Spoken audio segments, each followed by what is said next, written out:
من يهدي الله فلا مضل له ومن يضلل فلا هادي له ونشهد أن لا إله إلا الله وحده لا شريك له ونشهد أن سيدنا مولانا محمدا عبده ورسوله فقال الله تبارك وتعالى كنتم خير أمة أخرجت للناس تأمرون بالمعروف وتنهون عن المنكر فقال رسول الله صلى الله عليه وسلم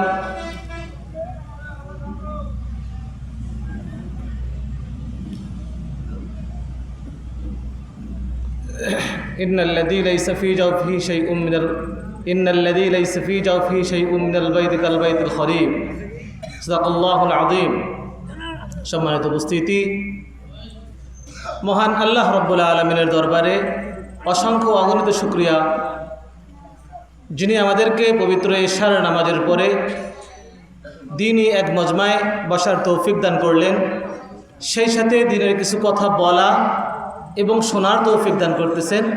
এজন্য আমরা সকলেই মহান প্রভুর দরবারে শুকর আদায় করি আলহামদুলিল্লাহ। বিশ্বনবী সৈয়দুল কওনাইন ইমামুল মুরসালিন নবিয়ুল মুজনাবিন খাতামুন নবিয়্যিন এর শানে সংক্ষিপ্ত দুরূদ তাসলিম পেশ করি। সকলে বলুন সাল্লাল্লাহু আলাইহি ওয়াসাল্লাম। সম্মানিত উপস্থিতি, আমরা এখানে উপস্থিত হয়েছি আজকে সিরাতুন নবী আলোচনা শোনার জন্য। তো যেহেতু এটা সিরাতুন নবীর আলোচনার মজমা, সিরাতুন নবী আরেকটি আলোচনা হলো মিলাদুন নবী। তো আলোচনা দুটি, একটি হলো মিলাদুন নবী আর একটি হলো সিরাতুন নবী। তো মিলাদুন নবী বলা হয় যে নবী সাল্লাল্লাহু আলাইহি সাল্লামের জন্ম বা জন্ম বৃত্তান্ত বা জন্ম আলোচনা করা। আর সিরাতুন নবী হলো যে নবী সাল্লাল্লাহু আলাইহি সাল্লামের জন্মের পর থেকে শুরু করে 63 বছর জিন্দেগি হলো সিরাতের আলোচনা। তো আমরা যদি মিলাদুন নবী আলোচনা করি তো আমাদের এসব আলোচনায় আসবে যে নবী করিম সাল্লাল্লাহু আলাইহি ওয়াসাল্লাম জন্মগ্রহণ করেছেন, যে সময় জন্মগ্রহণ করেছেন জাহিলিয়াতের যুগ ছিল, বর্বরতার যুগ ছিল, সেই যুগে নবী করিম সাল্লাল্লাহু আলাইহি সাল্লাম জন্মগ্রহণ করেছেন। তো ওই সময় তিনি যখন জন্মগ্রহণ করেন, তিনি ভূমিষ্ঠ হওয়ার সময় তার মা প্রসব বেদনা পাননি। নবী করিম সাল্লাল্লাহু আলাইহি সাল্লাম যখন জন্মগ্রহণ করেন তখন ওই সময়ে যারা খ্রিস্টান ছিল, ধর্ম পূজারী ছিল, অগ্নি পূজারী ছিল, তারা 1000 বছর ধরে অগ্নি পূজা করত এবং সেটাকে জ্বালিয়ে রাখছিল। নবী করিম সাল্লাল্লাহু আলাইহি সাল্লাম ভূমিষ্ঠ হওয়ার সাথে সে আগুন নিভে গেছে। তো তেনার জন্মই হয়েছে এ ধারা থেকে অন্যায়কে মিটিয়ে দেওয়ার জন্য। তো যদি আমরা মিলাদুন নবী আলোচনা করি, নবী করিম সাল্লাল্লাহু আলাইহি সাল্লামের এই সমস্ত আলোচনাগুলি করব, এই সমস্ত বিষয়গুলি আমাদের আলোচনার মধ্যেই থাকে। আমরা আলোচনাই করব, শুনব, এর দ্বারা আমাদের ঈমান বাড়বে, ঈমান মজবুত হবে। কিন্তু সিরাতুন নবী যদি আমরা আলোচনা করতে যাই তো সিরাতুন নবীর দিক হলো, তো সিরাতুন নবী যে নবী করিম সাল্লাল্লাহু আলাইহি সাল্লামের জন্মের পর থেকে মৃত্যু পর্যন্ত আমরা 3টি ভাগে বিভক্ত করতে পারি। কয়টি ভাগে?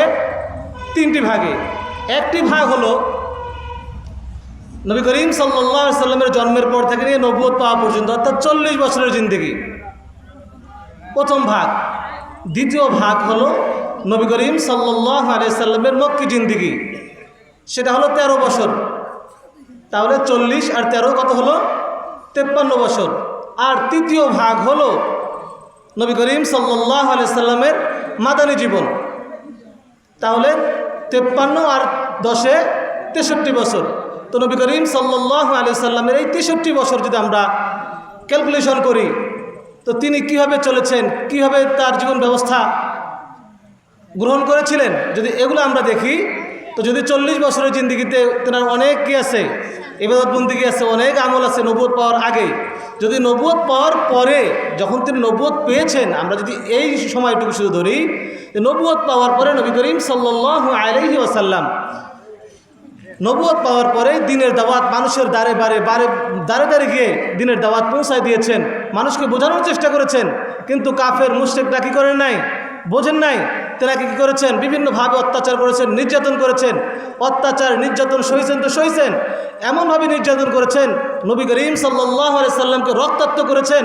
নবী করিম সাল্লাল্লাহু আলাইহি সাল্লামকে রক্তাক্ত করার পরেও নবী করিম সাল্লাল্লাহু আলাইহি সাল্লাম জিবরাইল আমিন এসে বলছেন, ইয়া রাসূলুল্লাহ, আপনি বলেন, আপনি যদি বলেন আমি তাদেরকে, যারা আপনাকে কষ্ট দিয়েছে, তাদেরকে তায়েফের দু পাহাড় চাপা দিয়ে ধ্বংস করে দেব। তো নবী করিম সাল্লাল্লাহু আলাইহি সাল্লাম ছিলেন রাহমাতাল লিল আলামিন, দয়ার নবী, মায়ার নবী, দয়ার সাগর, মায়ার সাগর। তিনি বলেছেন যে না, তারা আমার অবুঝ উম্মত, তারা বোঝে না, তারা আমাকে কষ্ট দিচ্ছে। তিনি তাদের জন্য দোয়া করেছেন। কি দোয়া করেছেন? তাদের হেদায়েতের জন্য দোয়া করেছেন। তো এটা ছিল মক্কি জীবনে। নবী করিম সাল্লাল্লাহু আলাইহি সাল্লাম নিজে নির্যাতন সয়েছেন, কষ্ট সয়েছেন, অনেক কিছু সয়েছেন, তিনি অনেক কষ্ট করেছেন। কিন্তু মাদানী জীবনে গিয়ে বিষয়টা কি হয়ে গেছে, একটু উল্টো হয়ে গেছে। উল্টো হয়ে গেছে বলতে, যে মক্কি জীবনে এত কিছু সয়েছেন, এত দোয়া করেছেন, কিন্তু মাদানী জীবনে যখন তিনি গেছেন, যখন তিনি হিজরত করেছেন, মদিনায় হিজরত করার পর তিনি ছিলেন একজন রাষ্ট্রনায়ক। তিনি কি ছিলেন? রাষ্ট্রনায়ক। মক্কায় থাকাকালীন কী করেছেন? নির্যাতন সইছেন, কষ্ট সইছেন, দিনের উপরে আঘাত এসেছেন, সেটা সইছেন। কিন্তু মদিনায় যখন গেছেন, তখন তিনি একজন রাষ্ট্রনায়ক ছিলেন। তিনি নিজের শাসন ব্যবস্থা কী করেছেন? কায়েম করেছেন, শাসন ব্যবস্থা প্রতিষ্ঠা করেছেন। প্রয়োজনে জিহাদ করেছেন। প্রয়োজনে কী করেছেন? জিহাদ করেছেন। তিনার অধীনে তিনি 27টি জিহাদে অংশগ্রহণ করেছিলেন, প্রত্যক্ষ পরোক্ষভাবে। তো এই 27টি জিহাদে তিনি অংশগ্রহণ করেছেন। তো আমরা তো আজকে মনে করি যে মানুষ কি বলে বলুক, আমরা কিছু বলবো না। কিন্তু নবী করিম সাল্লাল্লাহু আলাইহি সাল্লাম একসময় কী করেছেন? এটা লালন করেছেন, কিন্তু পরবর্তীতে গিয়ে কী করেছেন? এই দিন প্রতিষ্ঠার জন্য তিনি কি করেছেন? প্রয়োজনে জিহাদ করেছেন, তরবারি হাতে তুলে নিয়েছেন কিনা বলেন? তাহলে আমাদের বুঝতে হবে যে আমরা যদি জিহাদের কথা বলি, আমাদের কাছে মনে হয় যে জিহাদের কথা বললে মানুষ আমাদেরকে জঙ্গি বলবে। এখন আমরা ভয় পাই সব বলতে, ভয় পাই কিনা? কিন্তু জিহাদের কথা কোরআনে মাজিদে আছে কিনা? জিহাদও একটা বিষয় আছে, হাদিসে আছে কিনা? জিহাদের আলাদা অধ্যায় আছে, জিহাদের আলাদা আয়াত আছে। তো এই জন্য আমরা এই বিষয়গুলোকে এড়িয়ে চলি। যদি এগুলো আমরা বলি, জিহাদের কথা বলি, তো মানুষ আমাদেরকে জঙ্গিবাদ বলবে, সন্ত্রাস বলবে। এখন আমরা এসব বলতে ভয় পাই। তো এটাও নবীর সিরতের মধ্যে ছিল। যদি আমরা সিরতের আলোচনা করে থাকি, তাহলে এই আলোচনাটুকুও আসবে যে নবী করিম সাল্লাল্লাহু আলাইহি সাল্লাম জিহাদ করেছেন, উহুদের ময়দানে নিজের দন্তান শহীদ করে ফেলেছেন। আমরা সকলে ইতিহাস জানি কিনা? সেজন্য নবী করিম সাল্লাল্লাহু আলাইহি সাল্লামের শুধু 40 বছরের জিন্দিগি আর মক্কি জিন্দিগি দেখলে হবে না। নবী করিম সাল্লাল্লাহু আলাইহি সাল্লামের মাদানী জিন্দিগিও আমাদের দেখতে হবে কিনা বলেন? তো এজন্য আমাদের উচিত শুধু মিলাদুন নবী না, সিরাতুন নবীকেও পালন করতে হবে। যে ব্যক্তি সিরাতুন নবী পালন করে, তার ভিতর অবশ্যই মিলাদুন নবী কি থাকবে? মওজুদ থাকবে। যদি মিলাদুন নবী না থাকে, তাহলে সে সিরাতুন নবীতে উদ্বুদ্ধ হতে পারবে না। এজন্য আমাদের মধ্যে সিরাতুন নবীটাকে নিয়ে আসা দরকার। কি নিয়ে আসা দরকার? সিরাতুন নবী। সিরাতুন নবী কখন থাকবে? যখন আমাদের ভিতরে মিলাদুন নবী থাকবে। শুধু 12 রবিউল আউয়াল আসলেই আমাদেরকে মিলাদের কথা বলতে হবে, মিলাদুন নবীর কথা বলতে হবে, এমন নয়। বরঞ্চ 12টি মাসে আল্লাহর দ্বীনের জন্য, আল্লাহর দ্বীন কায়েমের জন্য আমাদের কথা বলতে হবে। বলা যাবে তো ইনশাআল্লাহ? সময় স্বল্প, এজন্য আমি দীর্ঘায়িত করব না, যেহেতু আমার পরে আরও অনেক শ্রদ্ধাভাজন আলেমে দ্বীনরা আছেন, তারা কথা বলবেন।